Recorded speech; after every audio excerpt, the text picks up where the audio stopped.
नमस्कार, मैं हूं अविनाश और आप देख रहे हैं एबीपी लाइव का ये खास कार्यक्रम बतकही बिहार की।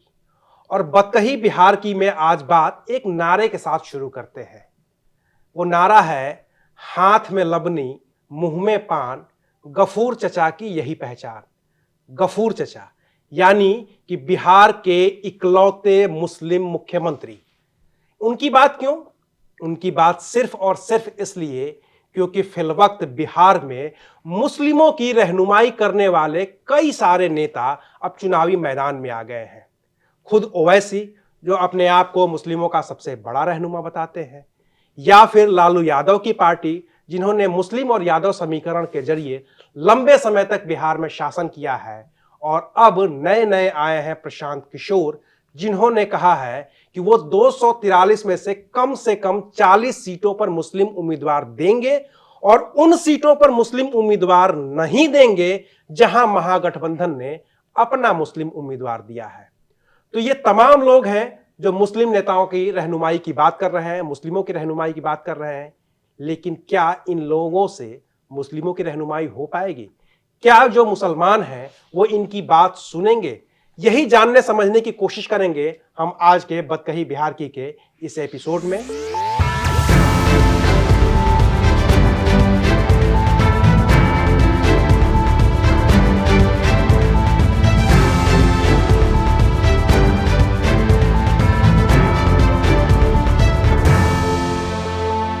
और हमारे साथ पुरानी तरह मेहमान जुड़ चुके हैं। मनोज मुकुल जी हैं, जिनको आप लगातार सुन रहे हैं, बिहार के जमीनी पकड़ रखते हैं। इसके अलावा शकील अनवर हैं, जो लंबे समय से बिहार की राजनीति को देखते सुनते आ रहे हैं। यहाँ भी जो आप एबीपी बिहार चैनल देख पा रहे होंगे, उसमें उनका बड़ा योगदान है।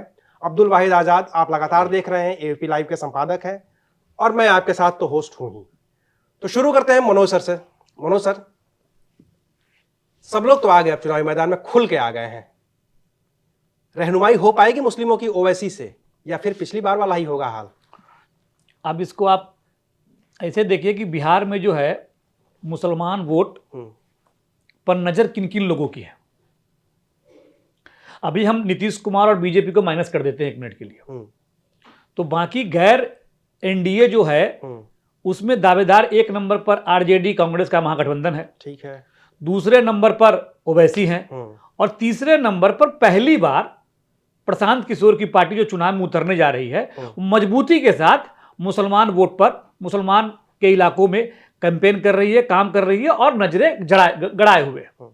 तो कुल मिलाकर कहानी यह है कि तीन दावेदार आप इस वक्त देखिए, गैर एनडीए को अलग करने के बाद मुसलमानों पर दावा कर रही है, मुसलमानों को अपने पाले में करने की कोशिश कर रही है। जैसा कि आपने सवाल किया कि भाई रहनुमाई कौन करेगा, तो इसमें कोई डाउट नहीं है कि तेजस्वी यादव और कांग्रेस का जो गठबंधन है वो मुसलमानों का सबसे बड़ा वोट बैंक अपने पास रखे हुए है, सबसे ज्यादा उन्हीं का प्रभाव है मुसलमानों के ऊपर। लेकिन आप पिछले 10-15 दिनों से देख लीजिए, जिस तरीके से ओवैसी के पार्टी के नेता और ओवैसी लगातार आरजेडी पर दबाव बना रहे हैं, लालू यादव पर, तेजस्वी पर दबाव बना रहे हैं। 3-4 लेटर लिखने के बाद फिर अख्तरुल ईमान का लालू यादव के घर जाना, ढोल बजाना, और अब बिहार जाके ओवैसी का ये कहना कि अगर अभी हम हाथ बढ़ा रहे हैं, अगर नहीं ध्यान दीजिएगा तक गिरेवान तक हाथ ले जाएंगे। तो इस तरह की जो धमकी है, इस तरह की जो भाषा है, इस तरह की जो बोली है, इसका मतलब कहीं ना कहीं मुसलमान वोटों को लेकर बिहार में एक बहुत बड़ा बिखराव दिख रहा है इस वक्त। अब इसको कौन कितना कंसोलिडेट कर पाता है अपने फेवर में, कौन कहां तक लेके जाता है। ये बात सही है कि अगर ओवैसी और महागठबंधन का गठबंधन हो जाता है तो वोटों के लिहाज से बंटवारा नहीं होगा।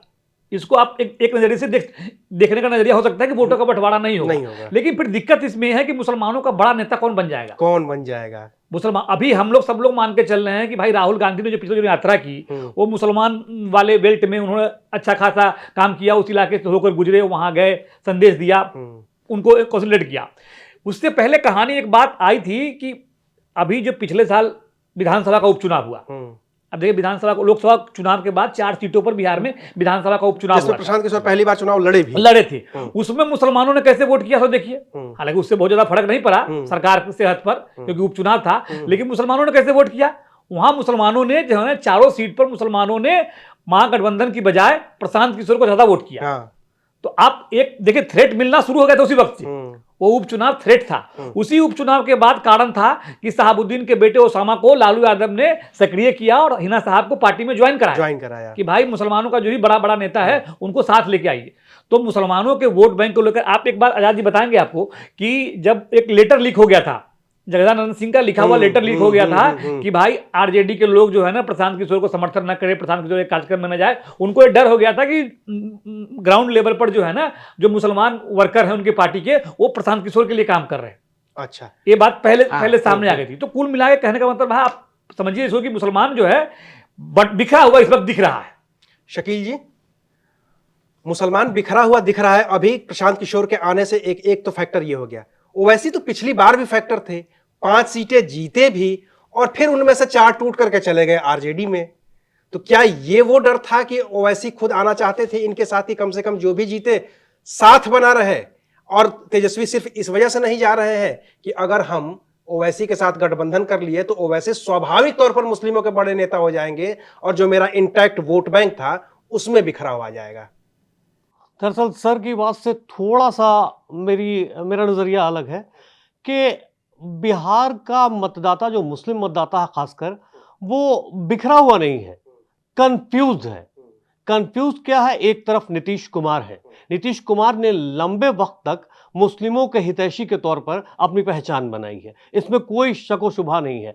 लेकिन जब बीजेपी के साथ उनकी गलबहियां शुरू हुई और धीरे धीरे मुस्लिमों में ये कंफ्यूजन हुआ कि नीतीश कुमार शायद बिहार में भी वो बीजेपी के फार्मूले, बीजेपी के एजेंडे, उत्तर प्रदेश के योगी सरकार के एजेंडे लागू करेंगे। इस मामले में वो कंफ्यूज है कि अभी नीतीश कुमार करने क्या वाले हैं। वैसे नीतीश कुमार क्या करते हैं वो वही जानते हैं। लालू ने एक जमाने में कहा था कि नीतीश कुमार के पेट में संसद में कहा था कि नीतीश कुमार के पेट में दांत है। तो मुस्लिम मतदाता इस मामले में कंफ्यूज है कि नीतीश कुमार करेंगे क्या। दूसरी बात ये कि ओवैसी की एंट्री हुई है। ओवैसी की एंट्री किस जगह पर है? ओवैसी की एंट्री सीमांचल वाले इलाके में उस जगह पर है जहां पर 50% से ज्यादा आबादी मुस्लिमों की है। किशनगंज में 67% मुस्लिम आबादी है। उसी तरीके से अररिया में 50 से ज्यादा आबादी है। ये 5 जो जिले हैं सीमांचल के, उस सीमांचल पे ही उनका प्रभुत्व है। दूसरी बात कि हार्डकोर मुस्लिम पॉलिटिक्स करते हैं। तेजस्वी यादव ने इनसे दूरी बनाने की एक वजह यह भी है कि कहीं ना कहीं मुस्लिमों में भी ये कंफ्यूजन है। अभी भी चाहे लाख सफाई दे दें ओवैसी, लेकिन मुस्लिमों में ये कंफ्यूजन है कि ओवैसी उन्हीं सीटों पे लड़ाई लड़ते हैं जिन सीटों पे कांग्रेस या बीजेपी मजबूत होती है। ऐसी क्या वजह है? ओवैसी के इलाके से राजा सिंह विधायक बनते हैं। ये सवाल हमेशा से उठता रहा है कि ओवैसी जब अपने पूरे हैदराबाद, तेलंगाना में जब पूरी सीटों पर चुनाव नहीं लड़ते तो उत्तर प्रदेश में कैसे पूरी सीटों पर चुनाव लड़ने का ऐलान कर देते हैं? बिहार में किस बूते पूरी सीटों पर चुनाव लड़ने का ऐलान कर देते हैं? तो मतलब जबकि वहां बेस है उनका। आप भी वही कह रहे हैं कि ओवैसी बीजेपी के बी टीम की तरह काम कर रहे हैं। नहीं, कहना नहीं है, लेकिन मुस्लिम मतदाता का यह कंफ्यूजन है कि ओवैसी जब भी आते हैं वो ऐसी बात बोलते हैं कि गाहे बगाहे वो फायदा बीजेपी उठा लेती है, मतलब सांप्रदायिक। हालांकि ओवैसी की एक बात सही है कि वो चाहते हैं कि प्रतिनिधित्व। बिहार की लड़ाई किस बात की हो रही है? बिहार में 20% मतलब 17.8% या 7% मुस्लिमों की आबादी है। मतलब देश के गिने चुने राज्यों में जहां मुस्लिम की ज्यादा आबादी है, 17% एक मायने रखता है। लेकिन उस हिसाब से बिहार में कभी भी मुस्लिमों को प्रतिनिधित्व नहीं मिला है। और यही बेस बना रहे ओवैसी के अनुपातिक रूप में बिहार के मुस्लिमों को कहां है। शहनवाज हुसैन की आज क्या दशा है? मोदी सरकार में आप देख लीजिए, 2 चुनाव से सीटों के लिए तरस रहे हैं। क्या करेंगे ओवैसी? और उससे भी बड़ा सवाल यह है कि ओवैसी भले ही कुछ कर जाए, ओवैसी के जीते हुए लोग क्या करते हैं, यह भी तो एक इतिहास है। देखिए, थोड़ा सा अगर हम पीछे जाएं, अगर मुड़ के, यानी ये एक सवाल है कि क्या मुसलमान का नेता बनना बिहार में कितना मुश्किल है। इसके लिए थोड़ा हमें आजादी से पहले बिहार में जब पहली सरकार गठन हो रहा था तो मोहम्मद यूनुस सरकार बनाते हैं, वो मुस्लिम इंडिपेंडेंट पार्टी सरकार बनाते हैं। ठीक है, उनकी सरकार 4 महीने के बाद चली जाती है, कांग्रेस से समर्थन नहीं मिलता है, हालांकि चुनाव साथ में लड़ते हैं। उसके बाद श्री कृष्ण सिंह बिहार के सीएम बनते हैं, और दूसरे नंबर पर जो नेता होते हैं अनुग्रह नारायण सिन्हा होते हैं, जो राजपूत नेता हैं, और श्री कृष्ण सिंह सिन्हा जो हैं वो भूमिहार नेता हैं। उस दौर में मौलाना आजाद ने अपनी किताब इंडिया विंस फ्रीडम में लिखा है कि गांधी ने वो इंसाफ नहीं किया, क्योंकि उस वक्त एक बहुत बड़े मुस्लिम नेता थे सैयद महमूद, उनको सीएम बनाना चाहिए था, उन्होंने लिखा, और राजेंद्र प्रसाद ने अपनी मतलब यानी ताकत का इस्तेमाल करते हुए श्री कृष्ण सिन्हा को उन्होंने सीएम बनवाया, यानी वो पीएम ही कहलाते थे, प्रीमियर। और खुद राजेंद्र प्रसाद ने भी अपनी बात की किताबों में लिखा कि मुझे अपने फैसले पर पछतावा नहीं है। तो अगर आप इतिहास में भी देखेंगे तो इतना आसान नहीं है, क्योंकि जब देश बदल रहा होता है, राजनीति बदल रही होती है, और रिप्रेजेंटेशन में जो अलग अलग लोगों का तर्क था कि भाई बिहार में जितनी संख्या है जिस समाज की, हिंदू समाज की, तो वहां पर उनको ही नेता बनना चाहिए। बिहार, पूरा देश आजाद होता है, बिहार के पहले सीएम श्री कृष्ण सिन्हा बनते हैं, और मुसलमानों ने अपना पहला नेता उनको एक तरह से पूरे यानी स्वीकार किया। हालांकि उन पर बहुत सारे इल्जाम भी अलग अलग तरह से थे कि वो जातिवाद पर उनके, खुद नेहरू ने उनके नौकरियों को लेकर के बहुत सारे नौकरियों को लेकर था, लेकिन मुसलमानों ने उनको एकदम अपना नेता भरपूर तरीके से माना। उसके बाद जो दूसरा बड़ा कोई नेता मुसलमान का उभर कर आया जिसको बहुत ज्यादा मतलब लोगों ने पसंद किया या चाहा, तो वो लालू प्रसाद यादव ही आते हैं। उस बीच में जगन्नाथ मिश्रा भी बड़े नेता मुस्लिम, लेकिन वो तो भागलपुर दंगे के बाद उनका लेकिन भागलपुर दंगे के बाद जो भी कांग्रेस पार्टी ने किया उस पूरे मामले को उनके पर वो कलंकित हो गया, और उसके बाद फिर मुसलमान कभी मतलब कांग्रेस के पार्टी के पास गया ही नहीं। बाद में चूंकि राजनीति ऐसी बदली, लालू यादव ही नेता मुसलमानों के बनकर उभरे, और अभी जो भी करे ओवैसी, ये बात सच है कि जो शकील साहब भी कह रहे हैं कि ओवैसी पर हमेशा मुसलमान का जो पढ़ा लिखा तबका है वो शक की निगाहों से देखता है, उन्हें बीजेपी का एजेंट दबे मन से कहता है।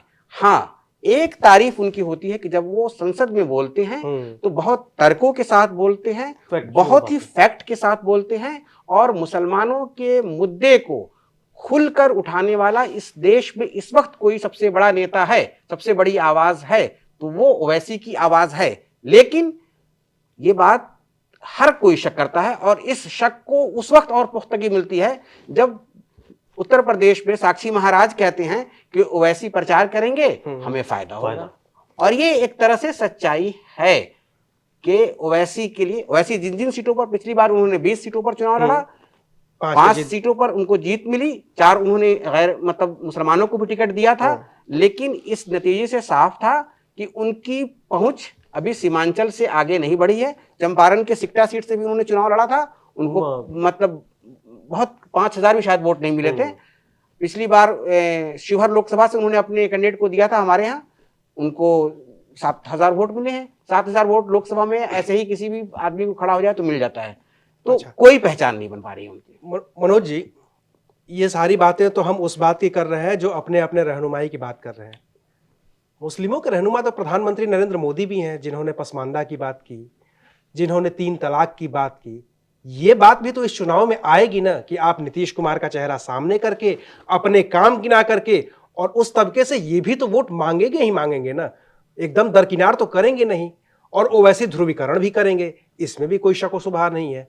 फिर कैसे डिसाइड होगा ये पूरा वोट का पैटर्न? देखिए, जहां तक मुझे लगता है कि भारतीय जनता पार्टी को कोई कंफ्यूजन नहीं है, उनको मुसलमानों का वोट नहीं चाहिए, न वो मुसलमानों को टिकट देंगे। 2010 में पीक था बिहार की राजनीति का, जब जेडीयू 5 साल सरकार हो गई थी नीतीश कुमार की, और बीजेपी और जेडीयू की जो गठबंधन सरकार थी अच्छा काम कर रही थी, बहुत अच्छा काम कर रही थी। आजाद जी भी इससे इत्तेफाक, मैं भी बहुत अच्छा काम कर रही थी। उस वक्त 2010 में आप देखेंगे 2005 से लेकर 2014 के लोकसभा चुनाव तक जब तक नीतीश कुमार बीजेपी से अलग नहीं हुए थे, तब तक नीतीश कुमार ने 5 या 6 मुसलमान को राज्यसभा से सांसद बनाया था। 4-5 उसमें जो है ना वो पसमानदा थे। अली अनवर सबसे बड़े नेता थे, साबिर अली, एजाज अली, कहकशा परवीन, ऐसे करके 4-5 लोगों को जेडीयू ने अपने कोटे से राज्यसभा भेजा था। उसमें बीजेपी का समर्थन था, इसको मानना पड़ेगा कि बीजेपी सरकार दोनों के साथ थी। उस वक्त बाकी लोग नहीं थे, जब तक नरेंद्र मोदी पर इसमें नेशनल लेवल पे नहीं आए थे गोवा अधिवेशन से पहले, उस समय तक। लेकिन 2010 में क्या हुआ? 2010 में भारतीय जनता पार्टी के टिकट पर सवा जफर विधायक बने थे सीमांचल से, बीजेपी के विधायक बने थे बिहार में 2010 में। लेकिन 14 में क्या हुआ? 2014 में जब नीतीश कुमार भारतीय जनता पार्टी से अलग हुए और जब नीतीश कुमार किसी गठबंधन में नहीं थे और लोकसभा का चुनाव अपने दम पर लड़ रहे थे, तब उनको लगा, उनके रणनीतिकारों को लगा कि मुसलमानों को लेकर पिछले 5-7 साल में मैंने जितना काम किया है उसका रिटर्न हमको मिलेगा। लेकिन आपको जान के आश्चर्य होगा कि नीतीश कुमार को 2014 के लोकसभा चुनाव में नीतीश कुमार के जो रणनीतिकार है बताते हैं कि मुसलमानों ने वोट नहीं किया, उनको धोखा दिया। जो उम्मीद जिस उम्मीद के साथ नीतीश कुमार ने नरेंद्र मोदी के नाम पर भारतीय जनता पार्टी से नाता तोड़ा था, उसके हिसाब से उनको मुसलमानों ने रिटर्न नहीं दिया। इसीलिए नीतीश कुमार ने 2015 के बाद मुसलमानों को लेकर अपनी रणनीति बदली। 2015 एक केस स्टडी था क्योंकि उस वक्त वो महागठबंधन का हिस्सा हो चुके थे। तो चूंकि महागठबंधन में चूंकि लालू यादव ऑलरेडी बड़े नेता थे, तेजस्वी यादव स्थापित हो रहे थे, तो उस दौर में महागठबंधन को कांग्रेस भी साथ थी, तो उस दौर में मुसलमानों ने उस तरफ बीजेपी को रोकने के लिए वोट किया। लेकिन 2014 के बाद जब नीतीश कुमार जब मोदी से अलग हुए थे, तो उस वक्त मुसलमानों ने उनके साथ जो किया, उनको लग गया कि मुसलमानों पर हमको जो ज्यादा काम करने की जरूरत नहीं है, क्योंकि हमको उस तरह से रिटर्न गिफ्ट मुसलमानों की तरफ से नहीं मिल रहा है। तो वहां एक मोह भंग हुआ नीतीश कुमार का।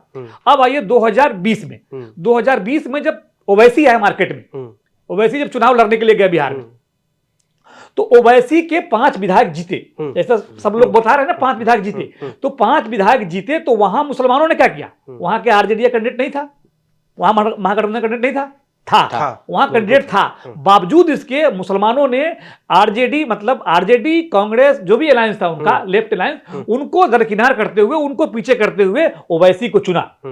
आप इस बात को आराम से समझिए कि एक चीज याद रखिएगा कि जो भी कैंडिडेट थे ये सभी लोग इन्हीं पुराने पार्टियों के वफादार थे। बिल्कुल। अख्तरुल ईमान भी जेडीयू में थे, और जो भी सरफराज थे सब लोग लोकल स्थापित नेता थे एक तरह से। सब लोग स्थापित नेता थे, लेकिन आरजेडी और जो कांग्रेस का गठबंधन था उसके खिलाफ इन लोगों को मुसलमानों ने वोट किया। ये तो फैक्ट है ना, कागज पर है कि लालटेन छोड़ के पतंग पे वोट करना अपने आप में एक, तो इसको जो अगर हम गैर मुस्लिम नजरिए से इस चीज को देखें, है ना, एज एक्सपर्ट देखे, तो हमको लगता है कि इस इलाके में मुसलमानों ने बड़ा टेक्निकल तरीके से वोट किया। उनको लगा कि अगर बीजेपी को, एनडीए के कैंडिडेट को ओवैसी का कैंडिडेट हरा रहा है तो हम ओवैसी को वोट करेंगे, मैसेजिंग के लिए। हाँ, आप समझिए, उनका कंसेप्ट क्लियर था, वो कोई कंफ्यूजन में नहीं थे। उनका कंसेप्ट क्लियर था कि हमको एनडीए को हराना है, और एनडीए को हराने के लिए अगर आजाद जी खड़े हैं तो आजाद जी को वोट करेंगे, अगर अकल जी खड़े हैं तो उनको वोट करेंगे, अगर अविनाश खड़े हैं तो उनको वोट करेंगे। उनका कंसेप्ट क्लियर था। उसी हिसाब से ओवैसी को वहां 5 सीटें मिली। 4 सीटों पर ओवैसी की पार्टी 3 नंबर पे थी, 1% का वोट आया। अब इसको समझिए, बिहार में जो है 20% से अधिक आबादी वाले 8 जिले हैं मुसलमानों की संख्या से, है ना। सीतामढ़ी, शिवहर भी उसमें शामिल है ना, दरभंगा, मधुबनी शामिल है। पूरा वो वाला जो पूरा जो नॉर्थ का बेल्ट है हमारा, है ना, इधर गंगा की इस तरफ नहीं है, लेकिन नॉर्थ का पूरा बेल्ट जो है ना, हाँ, मुसलमान डोमिनेट इलाका है। अब ओवैसी को लेकर डाउट है कि भाई ओवैसी जो है मैदान में आ जाएगा। जैसे आजाद जी ने ही कहा कि ओवैसी को अगर ओवैसी, जैसा कि ओवैसी हरा देगा उसको महागठबंधन के कैंडिडेट को, तो क्या राणा को जो वोट मिला, 7,000-8,000 वोट मिला, उससे क्या हारी ऋतु जायसवाल? नहीं हारी ना, उससे नहीं हारी। अब बात समझिए, आजाद जी जिस सीट की बात कर रहे हो उसी की बात कर रहा हूं। और राणा को कैंडिडेट अनाउंस किया है, खाली मुसलमान वोट की बात नहीं है। आप समझिए, जिस राणा की बात कर रहे थे, उस राणा को ढाका विधानसभा सीट से अभी ओवैसी ने, हिंदू है, उनको कैंडिडेट अनाउंस कर रखा है, वो कैंपेनिंग कर रहे हैं वहां। तो ओवैसी की राजनीति, देखिए, कोई भी व्यक्ति, अब जैसे हम लोग बात करते हैं ना कि लोकतंत्र में सब स्वतंत्र है, चुनाव लड़ने के लिए कोई कहीं से भी लड़ सकता है।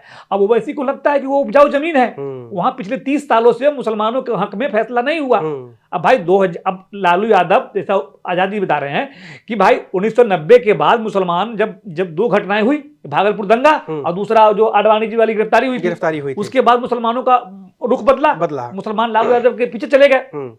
लेकिन जो 15 साल का उनका कार्यकाल रहा, उसमें भागलपुर दंगा में तो इंसाफ नहीं मिला। वो इंसाफ फैसला तो नीतीश कुमार की सरकार में हुआ। बिल्कुल भाई, मुसलमानों के लिए अब देखिए नीतीश कुमार ने क्या काम किया। नीतीश कुमार जब सत्ता में आए 5 में, तो उन्होंने दलितों से महादलित को अलग किया, पिछड़ों से अति पिछड़ा को अलग किया, और मुसलमानों में भी उन्होंने पसमानदा पॉलिटिक्स की, जो बिहार में 70% के आसपास पसमानदा है ना, 70-73% पसमानदा है। तो उस पसमानदा के लिए उन्होंने काम किया।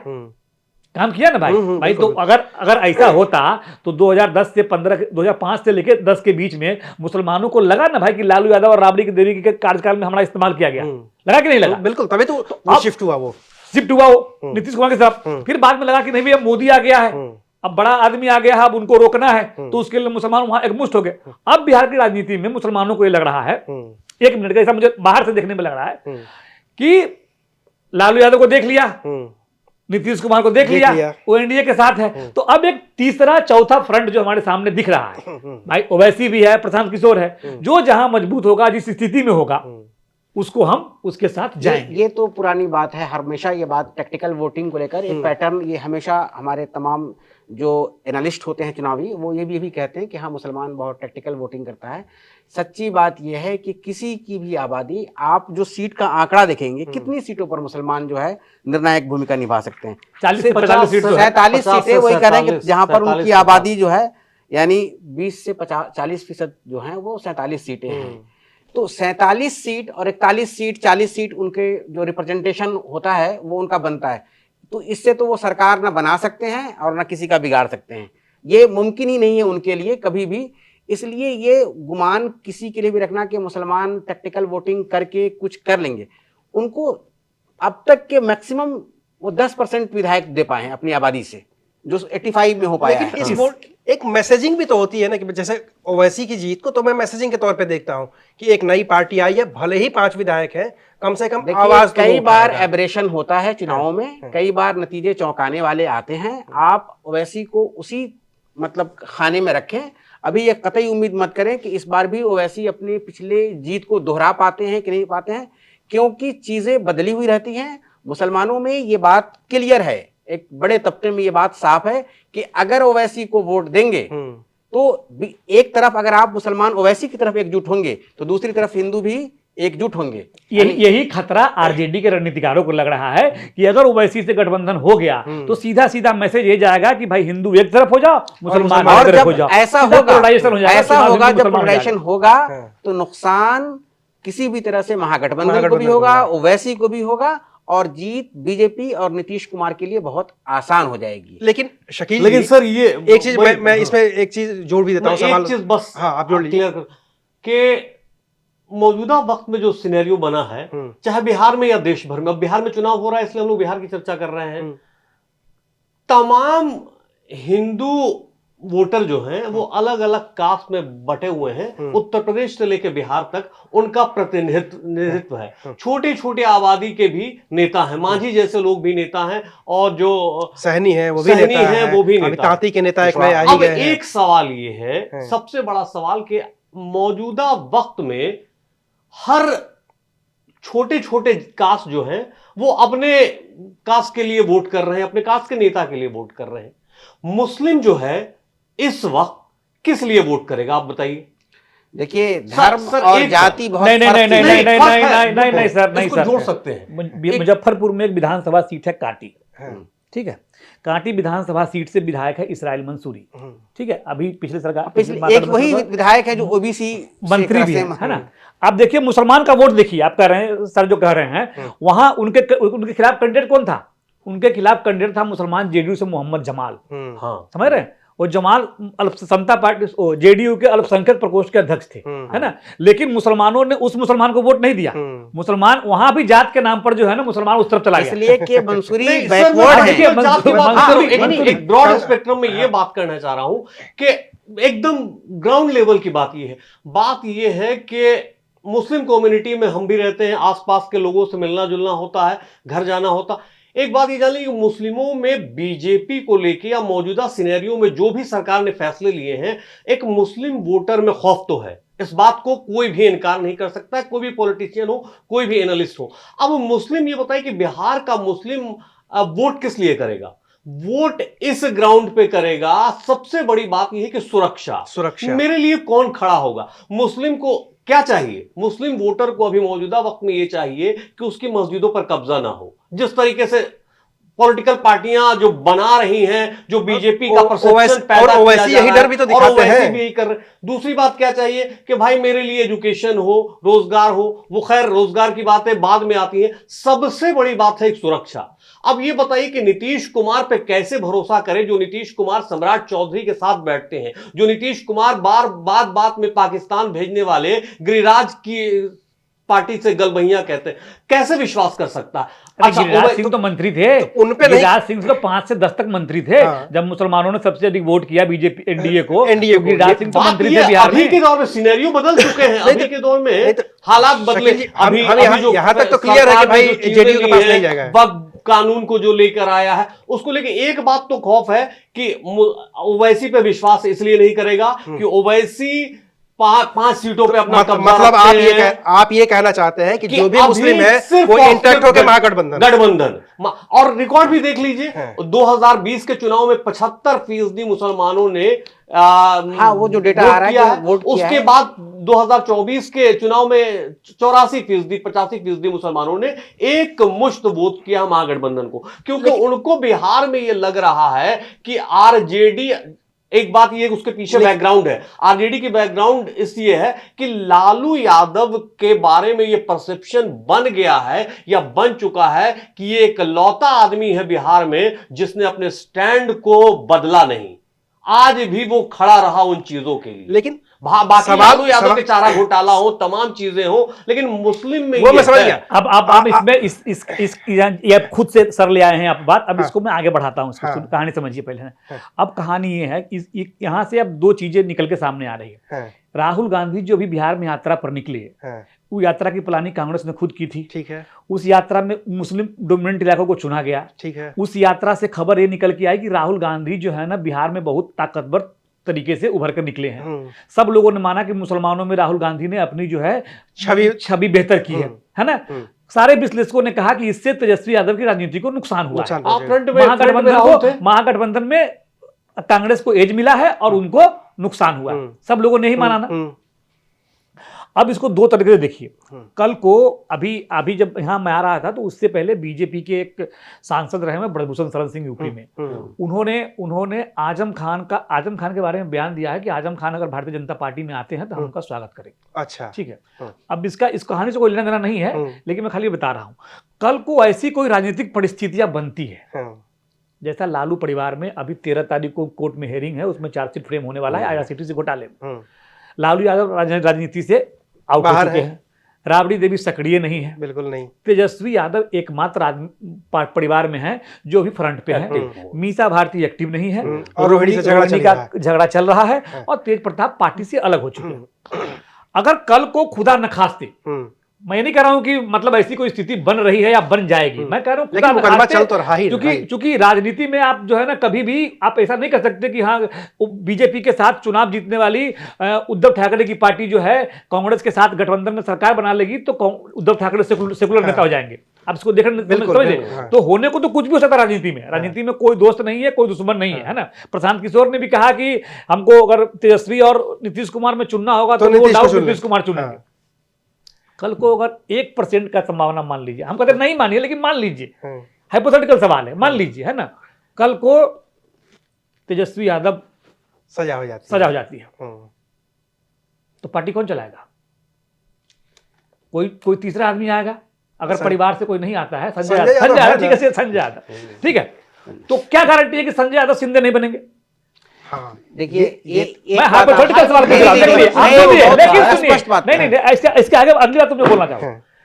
मुसलमानों को यह बात क्लियर है कि तेजस्वी यादव की पार्टी में इस वक्त स्थिति ठीक नहीं है। कल को ऐसी स्थिति 13 तारीख के बाद अगर बनती है तो फिर वहां 19-20 कुछ भी हो सकता है, ठीक है। इसलिए मुसलमान जो है अब 2 तरफ देख रहा है। आजाद जी विशेष बताएंगे कि किस तरह एक मुसलमान राहुल गांधी कांग्रेस की तरफ देख रहा है कि जो कांग्रेस कभी भी बीजेपी से हाथ नहीं मिलाएगी। अगर कल को कुछ ऐसी स्थिति होती है तो कांग्रेस, मुसलमान कांग्रेस के नीचे सब अपने आप को सबसे अधिक सुरक्षित मान रहा है। तो कांग्रेस जो है, कांग्रेस की हाथ में राहुल गांधी बीजेपी से हाथ नहीं मिलाएंगे, वहीं सबसे अधिक सुरक्षित है। इसलिए हमको कांग्रेस पर आगे रह के भरोसा करना है। इसीलिए कांग्रेस रह के आंख दिखा रही है आरजेडी को, पटना में मीटिंग कर रही है और कह रही है कि हम समझौता नहीं करेंगे, सीएम का अनाउंसमेंट हम बाद में करेंगे। ताकि जो है ना मुसलमानों को मैसेजिंग क्लियर रहे कि कल को हम तुमको भी सीएम बना सकते हैं, तुमको भी डिप्टी सीएम बना सकते हैं, भले जो बोलना है बोलने दो। मतलब ये मैसेजिंग है। बिटवीन द लाइंस वो मैसेज भेजते मैसेज रहेंगे भेज रहे हैं। लगातार। इसका देखने का तरीका है, इसको हम इस तरीके से देख रहे हैं, हो सकता है कि हाँ। आप इस तरीके से ना देखें, हाँ। लेकिन हम इसको इस तरीके से देख रहे हैं। दूसरा, प्रशांत किशोर का बार बार बोलना, प्रशांत किशोर ने, अभी हम लोग बैठे हुए हैं, प्रशांत किशोर ने कौन से वोट को टारगेट किया है? कभी इसका एनालिसिस किया है? नहीं किया ना। प्रशांत किशोर ने 3 वोट को टारगेट किया है। प्रशांत किशोर ने पहला टारगेट किया मुसलमानों को। मुसलमानों को इस तरह के जो झुनझुने हैं, ये लॉलीपॉप जो है ना, ये इतिहास में कई बार मिला है। मुसलमान सीएम की बात हो रही है, ये बात नहीं भूलनी चाहिए। डिप्टी सीएम की बात 2005 में रामविलास पासवान भी सरकार नहीं बन पाई 2005 जोरों शोर से किया करते थे, और वो बीजेपी से उनका गुजरात दंगों के दौरान में वो मंत्री भी रहे, फिर इस्तीफा भी दिया, बहरहाल वो चलता रहा। तो इस तरह की बात, गफूर भी जब सीएम बने थे तो उस वक्त भी ऐसा नहीं था कि उनको बहुत वेलकम किया गया। उनके लिए बहुत सारी राहें मुश्किल की गई, बहुत सारे नारे लगाए गए। एक नारा आपने भी लगाया है, और भी बहुत सारे नारे थे कि उसकी मतलब वो कौन है, वो जेपी का आंदोलन शुरू हुआ, वो सारी चीजें हुई, वो तो उन्हीं के दौर की बात है ना। ये चीजें देखिए, मुसलमानों को कुछ चीजें बहुत ही स्पष्ट तौर पे पता है। उनको ये पता है कि इस भारत के अंदर में कोई भी आदमी जो सत्ता पर काबिज है, सत्ता पर काबिज का मतलब अपर कास्ट काबिज है, वो जब अपने खुद हिंदू भाइयों को इंसाफ नहीं कर पा रहा है तो वो अल्पसंख्यकों के साथ भी कोई बहुत ज्यादा इंसाफ नहीं कर पाएगा। ये मुसलमान मानता है। इस देश में अभी बिहार की ही राजनीति में कहेंगे, जो विधायकों की संख्या है, आबादी अपर कास्ट की 12% के करीब है, उनका रिप्रेजेंटेशन 25% है। यादव समाज जो अपर कास्ट के बाद सबसे ज्यादा मतलब पावरफुल समाज है बिहार में, उसकी आबादी 12% है, मतलब 14% जो भी हो, उनका रिप्रेजेंटेशन उससे दुगुना है, 25% रिप्रेजेंटेशन है। जब यादव समाज ज्यादा रिप्रेजेंटेशन कर रहा होगा तो यकीनी बात है कि जो लोग उसके साथ जुड़े होंगे वो उन्हीं की तो हकमारी कर रहे होंगे। नीतीश कुमार ने 11 मुसलमानों को टिकट दिया था पिछली बार, एक भी नहीं जीता। एक भी नहीं जीता। भाई तो मुसलमानों को वोट करना था ना। नहीं भाई, मुसलमान सरफुद्दीन सीवर से इनके घर के बगल का सीवर सीट है, वहां सरफुद्दीन 2 बार से विधायक थे वो, और जीता वहां पर आरजेडी। और वहां पर चूंकि देखिए वो सीट जो है शिवहर की अगर बात करें तो उसमें एक लड़ाई ये रहती है कि वो सीट मुसलमान चाहे राजपूत की सीट है, और मुसलमानों को लगता था कि अगर ये सीट हमसे निकल जाएगी तो निकल जाएगी राजपूत को, और उस पर दरअसल बहुत दिनों तक ब्राह्मणों ने कब्जा कर रखा, खासकर रघुनाथ झा ने 27 साल तक। वरना वो सीट तो राजपूत और मुस्लिम दो ही लोगों की जो आबादी है, वो संख्या है, उस हिसाब से उन्हीं की तरफ वो जाती है। और बाकी ओबीसी तो हर जगह होते हैं, लेकिन उनको रिप्रेजेंटेशन नहीं मिलता है। नीतीश कुमार ने 11 मुसलमान को टिकट दिया ना, इतना होने के बावजूद, बीजेपी के साथ रहने के बावजूद भी रिस्क लिया ना। 11 में से एक नहीं जीता। मंत्री तक बनने के लिए कोई आदमी नहीं था उनके पास, तो बीएसपी वाले को लेके आया मंत्री बनाने के लिए। देखिए मैं क्या बता रहा था कि रिप्रेजेंटेशन का जो मामला सबसे बड़ा है ना, कि मुसलमान को ये क्लियर है कि हमें जो कुछ मिल सकता है, इसलिए कि कभी भी आज तक के भारत मतलब बिहार के इतिहास में कभी भी मुसलमान अपने संख्या के हिसाब से रिप्रेजेंटेशन नहीं ले पाए। वो तो पूरे देश की बात होती नहीं, है। मैं बिहार की बात हो रही, इसलिए हमने कहा नहीं, हर जगह वैसे ही मामला है। चाहे वो 1952 का पहला चुनाव हो कि 2020 का आखिरी चुनाव हो, मुसलमानों का एवरेज अब तक के जो 7 पॉइंट के करीब रहा है पूरे, अगर आप देखेंगे डेटा को, तो इस रिप्रेजेंटेशन को वो क्लियर है मुसलमान कि हमें नंबर इतना ही आना है, और इसमें हमारे लिए जो कुछ कर रहा है, और बीच बीच में जो नई पार्टी आती है उस पर यकीन मुसलमान इतना आसानी से नहीं करता है। हाँ, अभी कोई उनके पास इमीडिएट ऑप्शन नहीं है उनके पास। इसका कारण रहा है ना, इसका कारण रहा है आजाद जी। भाई देखो, शुरू से मुसलमान 90 से पहले तक कांग्रेस के साथ रहा, उतने इधर देखा ही नहीं कि भाई दूसरा कोई विकल्प भी है। और 90 के बाद जब आया तो फिर जो है ना आरजेडी के साथ चला गया है ना, उसने भी नहीं। भाई बाकी जातियां क्या है, अब राजपूत को देखिए, राजपूत जो है ना, कौन सी पार्टी जिसमें राजपूत नहीं है बताइए? भूमिहार महागठबंधन में भी है, भूमिहार प्रशांत किशोर में भी है, भूमिहार बीजेपी में भी है, जेडीयू में है। कुशवाहा पॉलिटिक्स को देख लीजिए, 24 के चुनाव में क्या हुआ, कुशवाहा महागठबंधन में भी, कुशवाहा कोर वोटर है नीतीश कुमार की पार्टी का। सम्राट चौधरी सबसे बड़े नेता है बीजेपी के कुशवाहा, बावजूद इसके कुशवाहा को सबसे अधिक टिकट दिया महागठबंधन ने।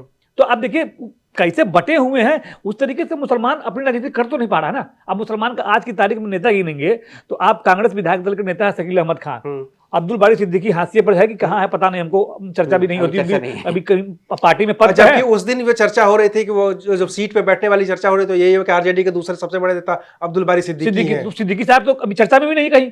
अब देखिए कहीं उनको किसी कहीं नहीं कार्यक्रम में है। आप देखे हो, हालांकि प्रधान महासचिव एक है पार्टी जमाने के, में लालू के साथ लेकिन साथ- हो गए और उम्र ये हो बात गई, संजय यादव ने कही थी। उम्र हो गई उनकी। मैं कह रहा हूँ कि वो सीनियर लीडर है, बहुत सीनियर लीडर हो गई। लेकिन अभी जो नया जनरेशन है उसमें ढाका वाले फैसल रहमान है, वो फातमी साहब का बेटा है, वो सैयद सलाहुद्दीन उनका कैसर अली का बेटा, मोहम्मद अली कैसर का वो बेटा बेटा है। तो 3-4 नए चेहरे तो हैं, लेकिन आप मास अपील किसी की नहीं है ना, किसी को बनने नहीं दिया आपने मास अपील किसी की नहीं। फाइनल कमेंट लेते हैं आजाद जी। देखिए क्लियर है कि ओवैसी कितना इंपैक्ट क्रिएट कर पाएंगे और प्रशांत किशोर क्या उसकी काट हो पाएंगे? देखिए बिहार के चुनाव में ये लोग सिर्फ एक हंगामा बर्पा कर पाएंगे, वैसी हो चाहे मतलब प्रशांत किशोर हो।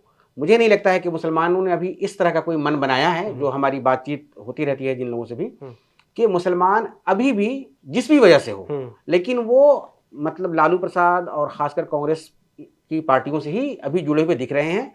कुछ कुछ सीटों पर कहीं कहीं अलग अलग फैक्टर्स काम कर जाएं, लेकिन मोटे तौर पर अभी भी, चूंकि प्रशांत किशोर पर भी जो इल्ज़ाम है, जो आरोप है कि वो बीजेपी की ही एजेंट हैं, उन्होंने अब तक जहां भी चुनाव लड़े या काम किया वो मोदी की ही जिताने वाले में से रहे हैं। और ओवैसी के बारे में भी एक शक की निगाह तो है ही हर वक्त मुसलमानों के बीच में कि भाई इन पर अब तक मोदी की सरकार में बहुत सारे नेता निपटाए गए, परेशान किए गए, लेकिन ओवैसी को कभी कोई परेशानी इस तरह की नहीं आई, तो इससे भी वो शक के दायरे में रहते हैं। तो इसलिए हमें नहीं लगता है कि इन दोनों को कोई खास तवज्जो मिल पाएगी। शकील जी, जो सर बोल रहे हैं आज़ाद सर, वो बिल्कुल वही बात है कि ओवैसी, मुसलमान ये सोचता है कि ओवैसी 5 सीट अगर ओवैसी जीत भी जाएंगे, अच्छा 5 सीट, एक थोड़ा सा क्लियर कर दूं, ये जो 5 सीट जीते हैं ओवैसी सीमांचल की, वो 5 सीट एक तो अपने बूते नहीं जीते हैं, दूसरी बात की बहुत बड़ी मुस्लिम आबादी है, एक लंबे वक्त से AIMIM से जुड़े बाद में लोग, जो लोग काम कर रहे थे, ये उनकी मेहनत का नतीजा है, ना कि ओवैसी का चेहरा है। ये उनकी मेहनत का नतीजा है कि सीमांचल की वो 5 सीटें मिली, उसमें अख्तरुल ईमान है, कुछ और लोगों को जानता हूं, वो लोग हैं, वो लंबे समय से सीमांचल के लिए वहां ग्राउंड लेवल पे संघर्ष कर रहे थे। अब रह गई बात ओवैसी की, ओवैसी भले ही अपना क्लेम करें कि वो देश भर के मुस्लिमों का रहनुमा है, लेकिन वो क्या कर पाएंगे? मुसलमान वोटर ये सोचता है कि इनको 5 नहीं 10 सीट दे देंगे, लेकिन सरकार किसकी बनेगी? सरकार या तो महागठबंधन की बनेगी या तो JDU की बनेगी, तो सीधा सीधा NDA की बनेगी। तो सीधी सीधी बात यह है कि 2 ही मुकाबले में है मुसलमान वोट बैंक के लिए, या तो नीतीश पे भरोसा करेंगे वोटर, और या तो महागठबंधन में तेजस्वी और राहुल की जोड़ी पे भरोसा करेंगे। लेकिन प्रशांत किशोर और ओवैसी कोई बहुत बड़ा डेंट नुकसान नहीं कर पाएंगे। और दूसरी बात की एक परसेप्शन ये भी है लोगों का कि ऐसा भी संभव हो सकता है कि ओवैसी को साथ ले आए, तो जो हिंदू वोटर हैं महागठबंधन के, वो भी कहीं ना कहीं से छिटक जाए किन किन सीटों पे, तो नुकसान ही होगा, फायदा के तो तेजस्वी शार्पली खेल रहे हैं। ऐसा नहीं कि बहुत सारे लोगों का परसेप्शन है कि भाई बढ़ के आगे आ रहे हैं। अरे आप आगे क्यों आ रहे हैं भाई? आपको बूता है तो सारे सीटों पे चुनाव लड़िए ना भाई, किसने रोका है आपको? क्यों 6 सीट के लिए भीख मांगने जा रहे हैं आप? अच्छा मनोज जी, फाइनल कमेंट। मुझे ऐसा लग रहा है कि देखिए तेजस्वी यादव जो है ना गलती पर गलती कर रहे हैं, रणनीतिक रूप से जो है ना, छोटी छोटी गलती जो है ना कभी भारी पड़ जाती है। 2020 के चुनाव में जितना वोट जो है ना ओवैसी ने काट लिया सीमांचल में, उसी वोट से उनकी सरकार नहीं बन पाई। अगर वही वोट कंसोलिडेट हो जाता उनके गठबंधन के फेवर में, तो हो सकता था कि चीजें बदल जाती।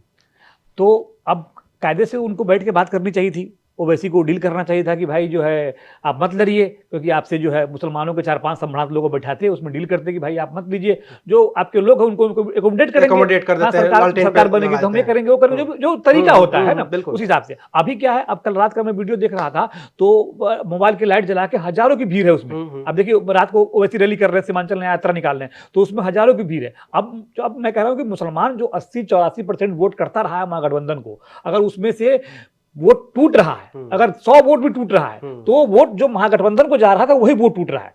मैंने पहले भी कहा कि भाई बीजेपी को मुसलमान वोट नहीं चाहिए, उसका कंसेप्ट क्लियर है। तो जो वोट टूट रहा है, जो ओवैसी वोट काटेंगे मुसलमानों का, वो वोट किसका काटेंगे? महागठबंधन का काटेंगे। और पिछली बार जैसे बताया उन्होंने शौकत जी ने कि पिछली बार ओवैसी के साथ गठबंधन था, उपेंद्र कुशवाहा गठबंधन था, BSP का गठबंधन था, तो 5 पार्टियों का अलायंस था ओवैसी के साथ पिछली बार।